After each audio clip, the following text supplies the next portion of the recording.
You're listening to The Outcue, a 21 News journalist perspective on a top news story.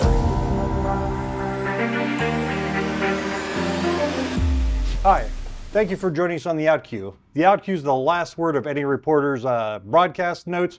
When he's reporting, he says, the last word he said is The Outcue. This is our podcast where we go behind the stories and look at more in depth of what's going on. And what everyone's talking about this week is the heat. Thank you for joining us. I'm Robert McFerren, Senior Digital Content Manager. Joining me today are the weather guys, Eric Wilhelm and Andrew DiPaolo. So, what's everyone talking about? Is it the heat? It's the heat and it's the humidity and sometimes storms, but mostly heat this week. Yeah. The heat, we're not breaking any daily records with this heat or anything. It's just the length of this heat wave. It's relentless. 5 or 6 day stretch is really starting to wear on some people, especially those in our community who are not fortunate enough to have air conditioning. It's a hardship for sure.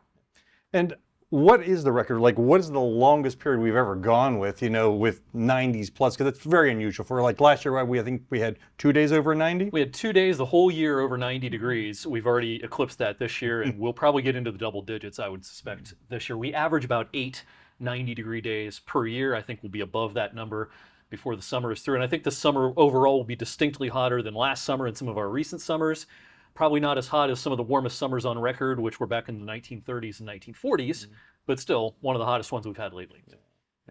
Yeah. Looking back, I think the last big heat wave drought period that I remember were the late 80s. We had a drought period and it was very hot, in this summer. Do they go in cycles, or is this something that we're just seeing more? As far as you guys reporting the weather, are you guys seeing, is this something you're seeing more of, more random weather that causes this? Well, a lot of people around here remember the summer of 1988 specifically. Yep. That was a tremendous, not only hot summer, but also a very dry summer. And it was kind of almost a feedback loop that developed where the drier it got, the hotter it got, the hotter it got, the drier it got. Yeah. But we've had summers since then that have been almost as oppressive. 1995 stands out. But it's been a little while since we've had a really, truly hot summer around here, at least compared to the average. And these things on a global scale are certainly increasing. On a local scale, it hasn't been especially noteworthy as of yet, our summertime temperatures, but that can certainly change from year to year. Yeah, I do remember that year the ground was cracking apart with huge cracks in it just because it was so dry and so warm that year. And what's the forecast look like going forward, Andrew? What are we seeing the trends? Well, we hit a high temperature, we hit an air temperature of 92 degrees so far at the airport today. So that'll mark our hottest day of 2024. A second day in a row that we've hit that 90-degree mark. Of course, we missed out on the heat wave on Wednesday because of that cloud cover, but we still got to 87. It was still very humid. Heat index values were still in the low 90s, but made it to the low 90s yesterday, 92 today. And then as we head into tomorrow, our forecast calls for another 90-degree day. So it should be our first heat wave since 2021. And then as we go into the second half of the weekend, cold front's going to sweep through, ushering in some shower and thunderstorm chances, and should be a bit more comfortable, at least for Monday, with a high temperature in the low 80s. And speaking of the cold front coming in, so and the storms chances. So northern Youngstown, Trumbull County saw some severe storms this week.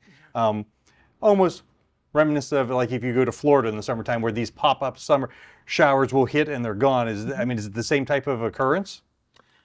Essentially, yeah. Yeah. We get into the hottest part of the day and it tends to be just sort of random. And, it's a little frustrating from a forecasting standpoint because we can't really say with any sort of advance notice that this community is going to have 3 inches of rain today and 4 miles down the road, they're not going to have a drop. Right. And, parts of our area are getting pretty dry this summer. I'm getting a lot of comments from people with brown yards and needing to water their plants and that sort of thing, where other places like Hubbard this week in particular, they don't want another drop of rain for a little while because they had 3 or 4 inches in a few hours earlier in the week. So it is, from a forecasting standpoint, it's frustrating, but it is the nature of the beast sometimes in the summer. Of course, this happens almost every day, like you mentioned, in Florida, but in Ohio and Pennsylvania, when the temperature is right, it can happen here as well. And to that point, we have 2 longer weather hits in our noon broadcast, and after the second one ended, that storm had started to bubble up. So I got into my car. There was nothing on radar. Then I got into my car just after 1 o'clock, and that thing had exploded in 10, maybe 15 minutes. And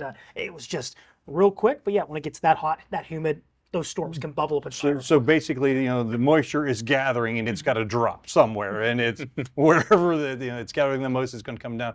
Yeah, that's kind of interesting because I know that I live more in western Mahoning County, and there's been a lot of rain, in these areas, and yet I've been watering my garden every day because we've gotten sprinkles at best out there, And it's in stark contrast to the way the spring began. Around here it was very wet back in March and April. Yep. Everybody was saying, no more rain, no more rain. Right. And my, how the tides have turned over the last couple of months. And we saw this coming. It was part of our summer forecast that went out in early May. We said that summer would probably turn pretty hot and pretty dry. And so far, we're kind of seeing those things come to fruition. And I saw that you had posted an update on what we're going to see more in July.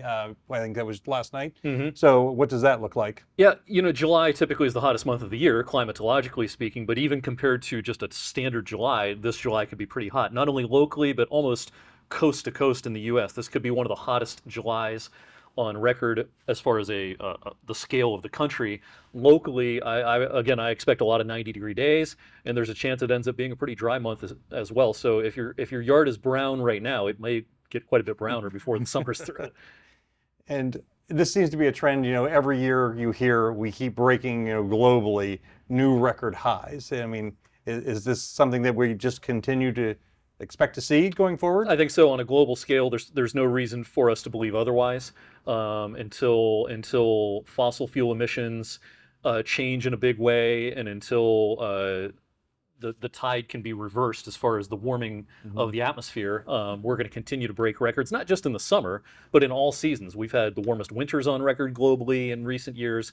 Spring, fall, you name it. It's been warm consistently now for a long time. Which also leads then to more extreme weather, which makes your guys' job even more harder than it already is. It does. And we don't live near the ocean, so rising sea levels are not something around here that most of us are all that concerned about, and that's a hallmark of climate change. But around here, climate change can manifest itself in more extreme events, whether it be even snowfall events, which is kind of counterintuitive, but sometimes you can have more extreme weather events in the dead of winter because of the warming atmosphere. And more extreme weather events in the summer too. This is something that unfortunately will become more and more common. Flash flooding was unheard of. I grew up here, and I don't remember ever a real standout or multiple flash flooding events, but we got them back. What year was that, Eric? 2018, 2019, something like that? Several years ago. We had the multiple years that there was the flash flooding in Boardman Township.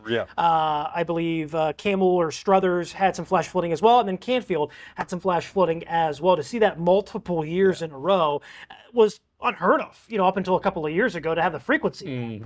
And it's important when we talk about climate change that we can't blame climate change on every single weird or extreme weather event. There's always been, yes. What we can say is that climate change loads the dice. It makes it more favorable for extreme events to occur. It's the analogy I use is everybody was on steroids in baseball in the late 90s, and so the home run numbers were astronomical. Some of those home runs would have occurred anyway, even if they weren't on steroids, but because they were on steroids, every pitch had a higher percentage chance of going out of the park. And it's kind of the same thing with climate change and weather. And with weather technology, has it changed to help you guys to be able to more defined smaller regions to be able to pick up like some of these pop-up storms to be able to indicate, for more precise areas of where storms could impact people? It's improved, but our weather modeling has its limitations when it comes to especially summertime pop-up storms. None of the models do particularly well in both the placement of where the storms are and just the overall coverage. We had this earlier this week. We looked at the models, and you kind of think, well, maybe a 30% chance. Well, that's fine in the morning, but when it's pouring over someone's house all afternoon and you pick up 3 or 4 inches of rain and your yard becomes a river, you may be left wondering, what about that? What happened to that 30% chance? Right. So it's really tough business forecasting that kind of thing. Right, especially if it stalls and just sits there. Usually storms move, they're in, and they're out, they're gone. But if it stalls over you, there's just a way to tell how much you're really going to get out of this. Right. And so, moving forward, what do you guys think? As far as what should people be doing in this type of heat? Because it sounds like there's not really any breaks coming. mild one coming up, but I mean, the mild being, it's going to get down to what, 83 on Sunday? That's our break. Yeah, early next week there'll be some comfortable air. I think the big thing, and this can be compared to how we communicate severe weather as well. I think a lot of people think, oh, if there's no tornado, there's no severe weather. That's something we often hear. Was there a tornado or was there not a tornado? Yeah. Well, sometimes those microbursts or macrobursts can do enough damage for a low-end tornado. As, wind can be very powerful. And when it comes to the heat, if we don't hit 90 degrees, I think a lot of people are like, well, 87, that wasn't 90. Well, no, but the heat index values were into the 90s. It was still having that same effect with the humidity included. So communicating the stress on your body is really important. Communicating that impact to what you do in your everyday life, your everyday routine is very, very important from day to day.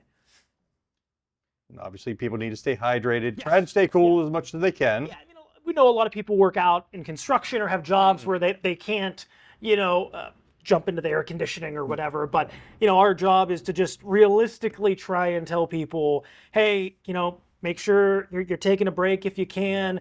Unfortunately, we have to remind people, don't leave your dogs or children in vehicles, or don't take dogs out for a walk when it's 92 degrees because it feels like 130 on the concrete or asphalt. So unfortunately, we have to remind them, but that's part of our job is communicating, what sometimes people might forget. And what the challenge we have is striking a balance between not lecturing people, but a lot of this to a lot of us is pretty much common sense.